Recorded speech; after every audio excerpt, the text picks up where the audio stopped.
ఈరోజు వైఎస్ షర్మిల గారి నాయకత్వంలో ఈ సభను చూస్తుంటే నాకు విశాఖపట్నంలో ఉన్నట్టు లేదు.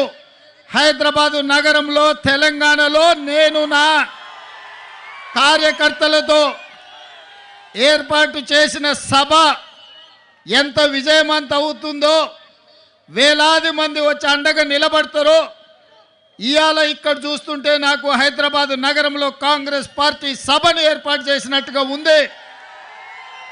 వాస్తవంగా నేను ఈ సభకు రావాలనుకున్నప్పుడు కొంతమంది మిత్రులు అన్నారు, అక్కడ కాంగ్రెస్ పార్టీ లేదు కదా, మీరెళ్ళి సభ వైఫల్యం చెందితే మనకు చెడ్డ పేరు వస్తుంది కదా అని. అంటే నేను ఒక మాట చెప్పిన వాళ్లకు, వైఎస్ఆర్ బిడ్డ వైఎస్ఆర్ ఆశయ సాధన కోసం విశాఖ ఉక్కును కాపాడాలనే ఉక్కు సంకల్పం కోసం షర్మిలమ్మ సభ పెడితే తప్పకుండా ఆయన అభిమానులు అందరూ అక్కడికి వస్తారు, అండగా నిలబడతారని నేను వారికి చెప్పిన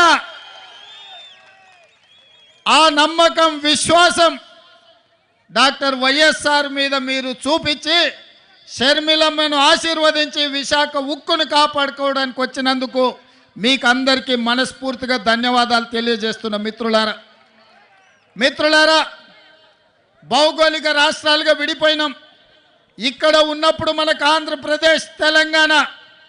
కానీ మన హక్కుల కోసం, మన ఆస్తులు కొల్లగొట్టడానికి ఢిల్లీ పెత్తందారులు మన మీద దండయాత్ర చేస్తే మనం తెలుగు వాళ్ళం, మనం అన్నదమ్ములం, ఒకరికి ఒకరం అండగా నిలబడి ఢిల్లీ నుంచి సుల్తానులు వచ్చినా, జాగీర్దారులు, జమీందారులు వచ్చినా తెలుగు గడ్డ మీద ఇటుక పెళ్ళను కూడా తీయలేరు, విశాఖ ఉక్కును ఒక ఇంచు కూడా కదిలించలేరు అని చెప్పి నేను ఈ సందర్భంగా తెలియజేయదలుచుకున్నా.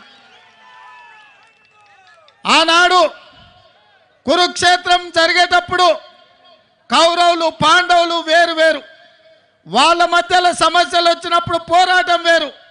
కానీ వాళ్ళ మీదికి ఎవరైనా దండెత్తితే వాళ్ళు 105 అయి అందరూ కలిసికట్టుగా నిలబడి వాళ్ళ ప్రాంత ప్రజల్ని, వాళ్ళ హక్కులను కాపాడుకోవడానికి కొట్లాడేవాళ్ళు. ఇవాళ కూడా మిత్రులారా, చాలామందికి అనుమానాలు ఉండొచ్చు, అపోహలు ఉండొచ్చు, వైఎస్ఆర్ వారసులు ఎవరు అని.